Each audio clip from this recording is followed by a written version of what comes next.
그럼 이것도 궁금한데 주식에서 만약에 코인으로 가시게 된다면 요 자금 자체는 조금 더 단기로 활용을 하실 건지 그렇다면 그 타겟팅이 되는 게 알트코인일지도 궁금해요. 사실 뭐 제가 이제 이제 좀 장기 투자 절반 그리고 단기로 이제 절반 정도로 하고 있는데 뭐 빗썸에 가서도 거의 얼추 비슷하게 하지 않을까 생각이 됩니다. 그러니까 장기적으로 가져가는 거는 당연히 이제 비트코인이 하나 있고 네. 그다음에 이더리움이라는 친구가 있고요. 그리고 이더리움에 도전하는 코인들 중에서 가장 강력한 솔라나가 있고 그리고 이게 그 옛날에 미국에서 금광 채굴을 할 때 그러니까 사람들이 막 금 파러 갔거든요. 네. 거기 정작 걔네들은 금을 파지 못해가지고 거지가 되었는데 거기서 청바지를 판 리바이 스트라우스는 돈을 굉장히 많이 벌었습니다. 그 코인에서도 거래소라는 존재가 있죠. 사람들이 코인을 막 거래하면은 수수료를 다 먹거든요, 걔네들이. 그 중에서 가장 대표적인 거래소가 바이낸스이고 여기는 바이낸스 코인, BNB라는 코인이 있거든요. 그래서 요 니기 코인은 제가 좀 장기적으로 이제 들고 갈 것이고 나머지 이제 알트코인들은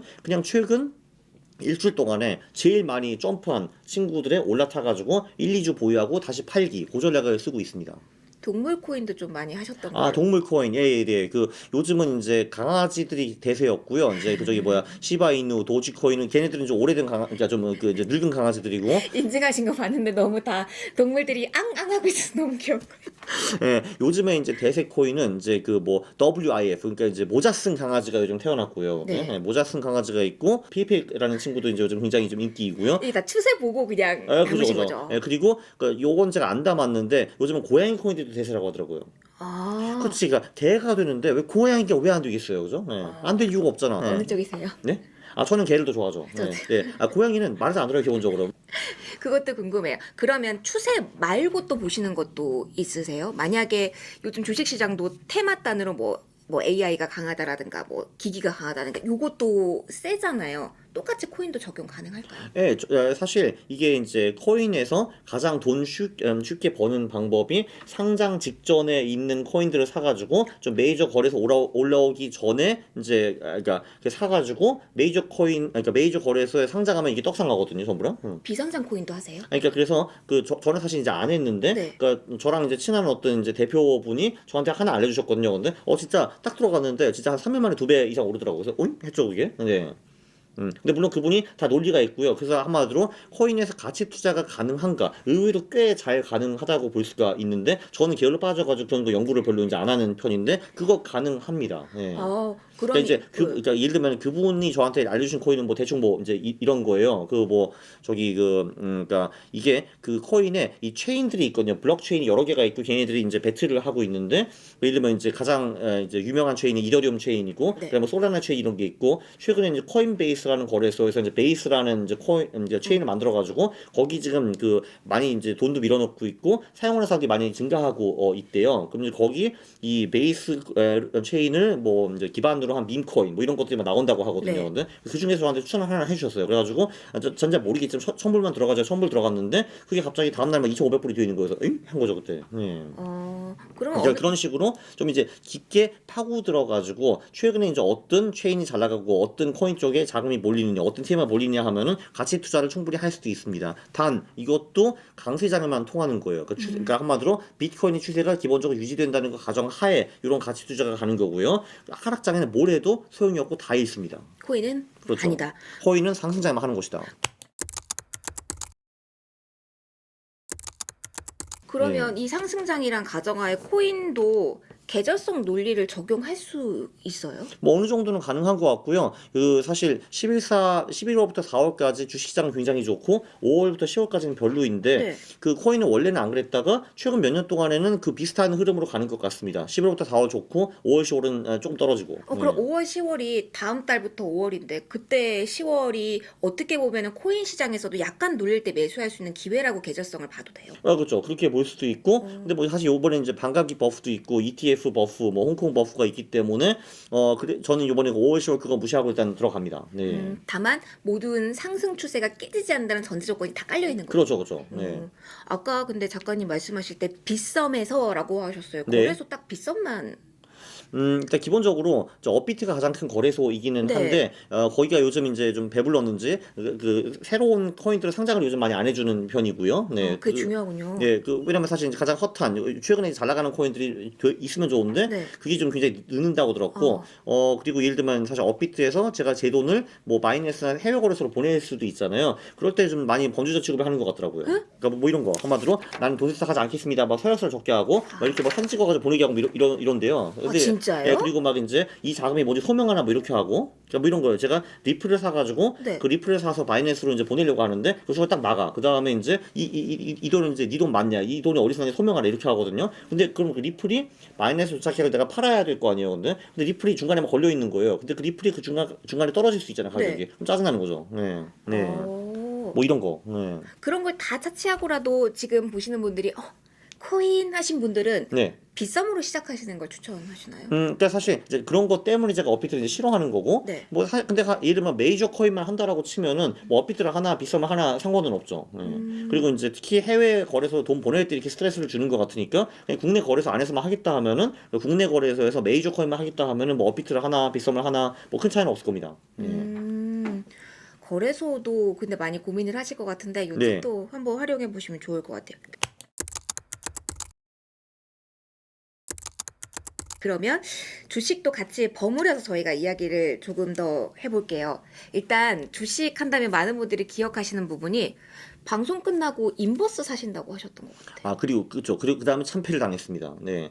이게 희한하게 제가 코스닥 인버스와 정말 잘 안 맞는 것 같아요. 진짜 진짜 놀랍게도 제가 사면은 주시장이 오르고 제가 팔면은 주시장이 떨어지더라고요. 그거 이게. 왜 그러는 거예요? 네? 그거 왜 그러는 그냥 거예요? 저와 뭔가 상승이 안 맞는 것 같습니다. 네, 그냥 제 왼수인 것 같아요. 올해 5월부터 10월까지 한국장이 굉장히 안 좋을 거라고 저는 보고 있거든요. 왜냐면 이제 총선도 이제 끝났으니까 더 이상 주식시장을 받쳐줄 이유도 없고, 그 정책적으로. 네, 네. 그리고 원래 그 짝수의 5월, 10월이 한국 시장이 정말 최악이거든요. 그래서 정석적으로는 그 이제 5월, 10월에 이제 코스닥 인버스를 들어가는 게 맞기는 맞는데, 네. 근데 제가 지금 이제 돈을 이제 코인에 넣는 게 낫다고 보는 거죠. 왜냐면 뭐 코스닥이 떨어져봤자 10% 20% 떨어질 건데, 네. 내가 지금 그거 먹을 때가 아니거든요 지금. 네. 아. 네. 저 딴 거로 바쁩니다 지금. 그러니까 왜냐 사실 어떻게 보면은 좀 이제 그 감정적으로 내가 저 인버스한테 복수해 주겠어라는 생각이 저도 없는 게 아니거든요. 근데 모든 분들이 약간 사랑을 하게 되거나 아니면은 복수심에 불타서 그렇죠. 계속 그거를 하게 되신 분들 그거 하면 안 되는 거죠. 예, 그러니까 그런 생각이 사실 굉장히 위험하고 그리고 어차피 내가 복수에 성공한다 하더라도 10% 20%밖에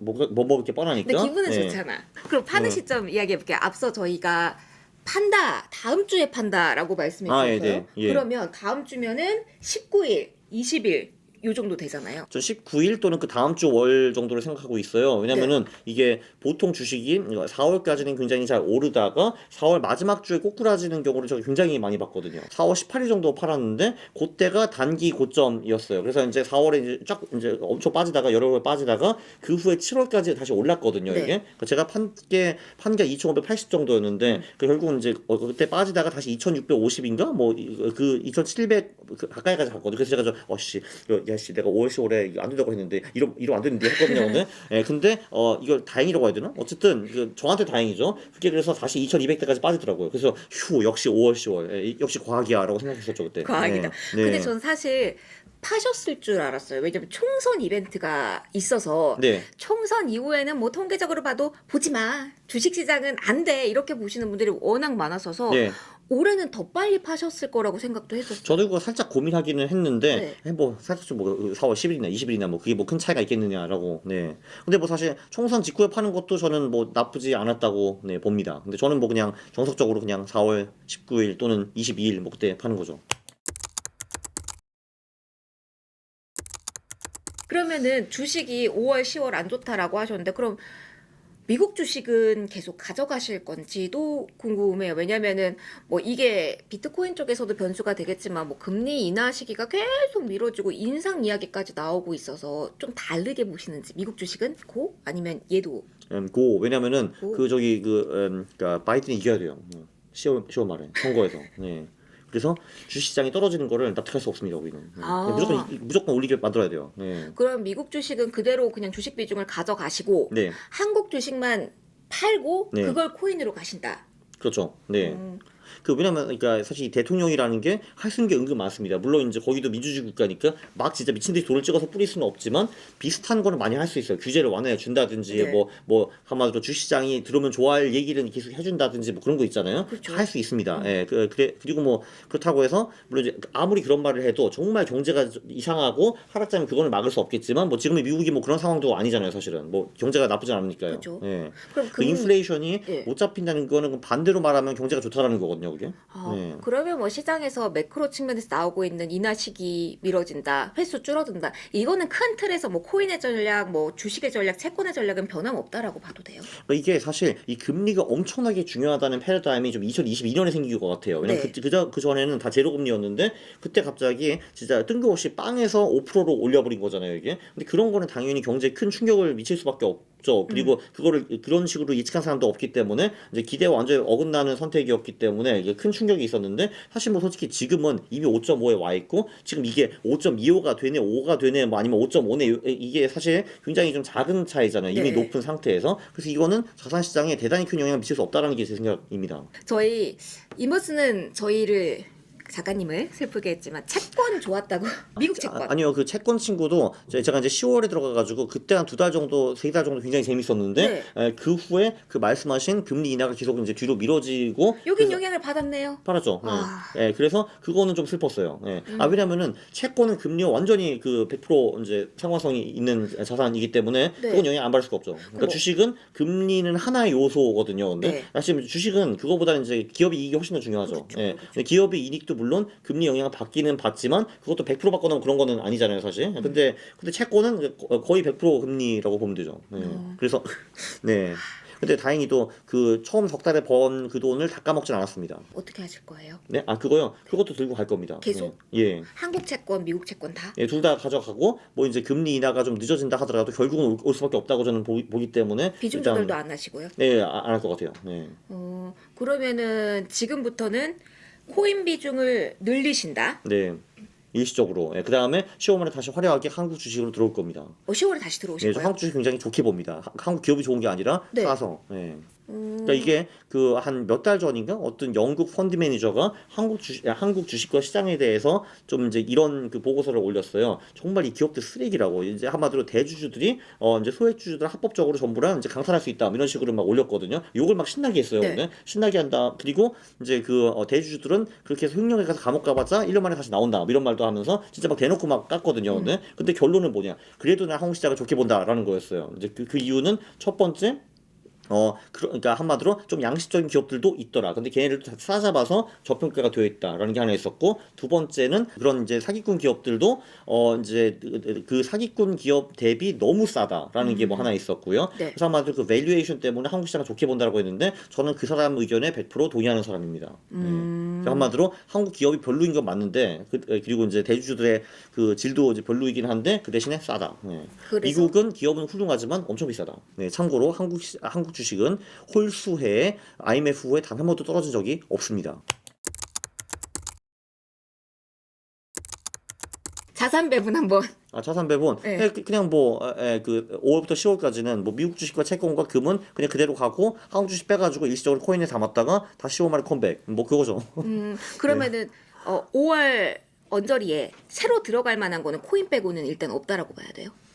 뭐 사실 저는 그 5월부터 10월까지 네. 뭐 미국 주식이랑 뭐 이제 채권 뭐 다 좋다고 보고요. 최근 또 금까지 모멘텀이 붙어가지고 거기도 좋다고 봅니다. 그 뭐 미국 주식 같은 경우는 전 전반적으로 다 좋다고 보기 때문에 네. 그 사실 저도 마음 같으면은 기대의 수익이 높은 소형주만 하고 싶은데 미국 소형주는 코인 못지않게 와일드합니다. 맞아요, 여기 맞아요. 상한가가 없거든요. 그래서 진짜 하루 만에 100% 이상 오르는 그 이제 코인이 아니라 소형주들도 있고 또 반대로 70-80% 떨어지는 애들도 있어요. 그래서 그 이제 코인도 하는데 미국 주식까지 전부 다 소형주로 코인화 만들기는 좀 그렇다고 생각해가지고 저는 그냥 4분의 3 정도는 S&P랑 나스닥이랑 러셀 2000에 투자를 하고 나머지 4분의 1 정도만 이제 소형주 투자를 할 겁니다.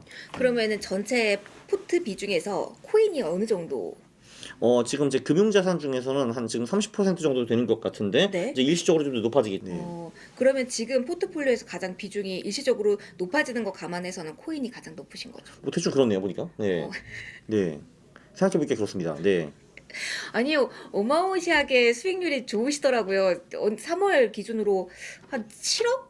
한 뭐 7억 7천인가 뭐 그렇게 되는 것 같은데. 네. 근데 뭐 사실 그건 뭐 제가 잘난 게 아니라 코인 시장에 가니까 가는 거죠. 근데 네. 초기에 들어가신 자금이 한 4억 정도라고 보면 그러니까 되는 거죠. 내가 이제 수익이 3억 얼마니까 4억 얼마라고 보면 되죠. 저도 이제 정확한 이제 금액은 기억이 안 나요. 올해는 어찌됐건 코인 이야기 많이 해주실 올해는 거죠. 거의 코인 얘기만 할 겁니다. 네. 그래서 비트코인이 올해는 어떻게 보면 가장 전망적으로도 그렇고 확률적으로도 그렇고 시기상으로도 그렇고 어떻게 보면 안정적인 투자처가 될 수 있다. 네. 그러면 저희 네. 마무리 슬슬 해볼까 하는데 마지막으로 뭐 하실 말씀 있으신지? 사실 이게 지금 코인이 1억 됐거든요. 이제 사실 이게 심리적 저항선이 커요. 그전에 만이었는데 지금 억이 됐기 때문에. 네. 근데 그래서 이제 못 들어가신 분들이 사실 되게 많을 건데 역사적으로 보면은 비트코인이 역대 최고가를 돌파한 후에 그 후에도 1년 정도 더 갑니다. 아직 1년 동안 우리가 먹을 게 남아 있다라는 거거든요. 그래서 지금 들어가셔도 저는 될 것 같습니다. 비트코인 나눠서도 살 수 있는 거죠. 꼭 1억이 있어야만 살 수 있는 건? 그렇죠. 이게 1억인데 내가 지금 1억이 없는데 하시는 분들은요. 그 1,000만 원 있으면 0.1개를 사시면 되고 100만 원 있으면 0.01개를 사셔도 됩니다. 비트코인은 무한대는 아니지만 쪼개지니까. 1억 분의 1 정도까지는 쪼갤 수 있습니다. 네. 그렇게 해서라도 모아가는 것도 괜찮다. 그렇습니다. 네. 그러면은 최종적으로 아까 어디까지 보시는지는 질문을 드리긴 했습니다만 2억 플러스 알파잖아요. 예. 마음의 소리에서 생각하시는 가격대가 있으면 그거 외치고 저희 끝낼까 합니다. 마음의 소리 예. 여러분 같이 해요. 비트코인 10억. 오늘 강학기 작가님과 빅터뷰 함께했습니다. 고맙습니다. 감사합니다.